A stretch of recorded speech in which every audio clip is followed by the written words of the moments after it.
चलिए issue of share वाले chapter में ही नए टॉपिक के साथ। टॉपिक का नाम है टाइप्स ऑफ प्रेफरेंस शेयर्स। अभी लास्ट वीडियो लेक्चर में हम लोगों ने डिफरेंस सीखा था equity shares and preference share के बीच में। अब प्रेफरेंस शेयर्स के टाइप सीखेंगे इस लेक्चर में हम लोग। टाइप्स देखिए, ये एग्जाम पॉइंट ऑफ व्यू से बहुत इंपॉर्टेंट क्वेश्चन माना जाता है थ्योरी का।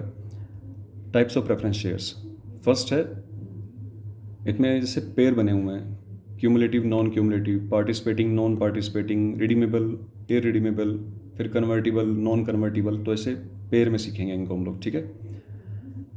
पहला पेयर देखिए, पहला पेयर है इसका cumulative preference share and non cumulative preference share. तो क्यूमुलेटिव का मतलब समझते हैं। हम लोगों ने जब डिफरेंस किया था तो वहाँ पे एक डिफरेंस था इक्विटी शेयर और प्रेफरेंस शेयर के बीच में कि जो डिविडेंड है वो क्यूमुलेट हो जाता है प्रेफरेंस शेयर होल्डर का, है ना, और इक्विटी शेयर होल्डर में ऐसी फैसिलिटी नहीं होती है।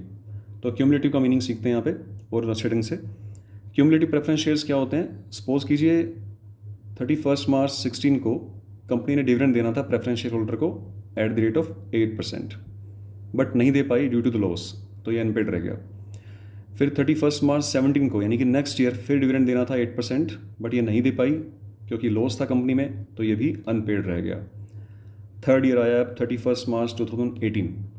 इस साल कंपनी को बहुत अच्छा सफिशिएंट प्रॉफिट हुआ है और कंपनी ने डिविडेंड देना है 8%, जैसा कि फिक्स है, रेट ऑफ डिविडेंड फिक्स रहती है प्रेफरेंस शेयर वाले केस में। तो क्यूमुलेटिव प्रेफरेंस शेयर में क्या रहता है कि जो लास्ट 2 ईयर्स का डिविडेंड कंपनी नहीं दे पाई थी, 16 और 17 का 2 ईयर्स का डिविडेंड नहीं दे पाई थी, वो डिविडेंड और जो करंट ईयर है हमारा 18 उसका डिविडेंड 8%, ये तीनों डिविडेंड क्यूमुलेट हो जाएंगे। जो पेंडिंग रह गया था, अनपेड था, वो और करंट ईयर टोटल हो गया डिविडेंड 24%, है ना। तो 24% डिविडेंड पहले कंपनी देगी प्रेफरेंस शेयर होल्डर को सबसे पहले। उसके बाद अगर प्रॉफिट बचेगा तब इक्विटी शेयर होल्डर का नंबर आता है। So this is the cumulative preference shares. इसको एग्जाम्पल से समझना बेटर है, लिखने को थ्योरी आप अपने आप लिख सकते हैं इसकी। नेक्स्ट है non cumulative preference share. Non cumulative वो होंगे जो क्यूमुलेटिव नहीं होंगे। It means they can not claim unpaid dividend of any year in any subsequent year. मतलब जो आने वाले ईयर में पुराना अनपेड डिविडेंड अगर रह गया है, उन्हें नहीं मिल पाया था due to the loss in the company, वो उसके लिए क्लेम नहीं कर सकते हैं, जबकि यहाँ पे क्लेम कर रहे हैं वो। यानी कि जैसे 16 में नहीं मिला, 17 में नहीं मिला, तो 18 में उन्होंने क्लेम कर लिया पुराना डिविडेंड, है ना। जबकि नॉन क्यूमुलेटिव प्रेफरेंस शेयर में ऐसा डिविडेंड क्लेम नहीं कर पाते हैं वो, जैसा कि इक्विटी शेयर होल्डर क्लेम नहीं कर पाते हैं। So non cumulative preference share. Next है पार्टिसिपेटिंग प्रेफरेंस शेयर और नॉन पार्टिसिपेटिंग प्रेफरेंस शेयर। ये कई बार इसका जो नेम है पार्टिसिपेटिंग, ये कंफ्यूज कर देता है। पार्टिसिपेटिंग का यहाँ पे हरगिज़ ये मीनिंग नहीं है कि वो पार्टिसिपेट कर सकते हैं मैनेजमेंट में या पार्टिसिपेट नहीं कर सकते हैं मैनेजमेंट में, ऐसा नहीं है। पार्टिसिपेटिंग का मीनिंग थोड़ा टेक्निकल है, ध्यान से समझिए। Such shares carry a right to participate in the surplus profit if any in addition to their fixed preference dividend after the dividend has been paid to the equity shareholder, similarly in the event of winding up also। Participating preference share को समझने के लिए एक छोटा सा example देखिए। आपको, मैं उम्मीद करता हूँ कि आपको समझा पाऊंगा मैं। मान लीजिए किसी कंपनी को, लेट अस सपोज, ये देखिए एग्जांपल, पार्टिसिपेटिंग प्रेफरेंस शेयर को समझने के लिए छोटा सा एग्जांपल देखिए। लेट अस सपोज कि कंपनी को प्रॉफिट हुआ है 1000 रुपीज़ का, उसमें से कंपनी ने कुछ रिजर्व बनाए हैं, जस्ट लाइक 20% रिजर्व बना लिए, तो दैट इज़ 200 रिजर्व बन गए, रिमेनिंग बैलेंस रह गया 800। अब सबसे पहले क्योंकि प्रेफरेंस शेयर होल्डर को डिविडेंड मिलता है, तो सपोज कीजिए डिविडेंड इनका है 20%, मतलब इनकी उनकी रेट ऑफ डिविडेंड है, कूपन रेट है वो 20% है, तो 800 का 20% मिला इनको 160। उसके बाद प्रॉफिट बच गया 640। फिर इक्विटी शेयर होल्डर की नंबर आया तो उनको 50% डिविडेंड मिलना था रिमेनिंग प्रॉफिट का, तो 640 में से 50% गए 320, बाकी रिमेनिंग रह गया 320, दैट इज सरप्लस।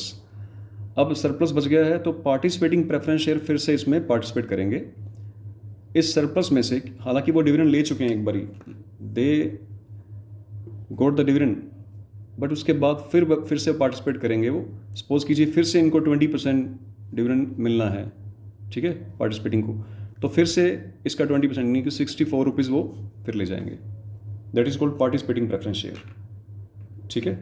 यहाँ पे कोई मैनेजमेंट में पार्टिसिपेट करने से रिलेटेड बातचीत नहीं है। यहाँ पार्टिसिपेशन का मतलब है, ध्यान से दोबारा समझिए इसके मीनिंग को। Such shares carry a right to participate in the surplus profit. Surplus profit में पार्टिसिपेट करते हैं वो, उनके पास राइट होता है। सरप्लस प्रॉफिट कौन सा? In addition to their, surplus profit कौन सा है? After the dividend has been paid to the equity share holder. Equity share holder को डिविडेंड देने के बाद, in addition to their fixed preference dividend, जो उनका फिक्स प्रेफरेंस डिविडेंड था उसके अतिरिक्त है वाला, in addition to that dividend. जो पहले मिल गया वो तो मिलना ही था फिक्स डिविडेंड, उसके बाद फिर से पार्टिसिपेट कर रहे हैं सरप्लस में से, तो these are called participating preference shares. और नॉन पार्टिसिपेटिंग कौन से होंगे? Preference shares which are not participating preference shares. जो पार्टिसिपेटिंग नहीं है वो नॉन पार्टिसिपेटिंग हो गए, जिनके पास ऐसा राइट नहीं है कि वो फिर से सरप्लस में पार्टिसिपेट करेंगे, तो वो नॉन पार्टिसिपेटिंग है। नेक्स्ट है redeemable preference share and irredeemable preference share. Redeemable preference shares are those shares which will be repaid by the company within a stipulated period of time।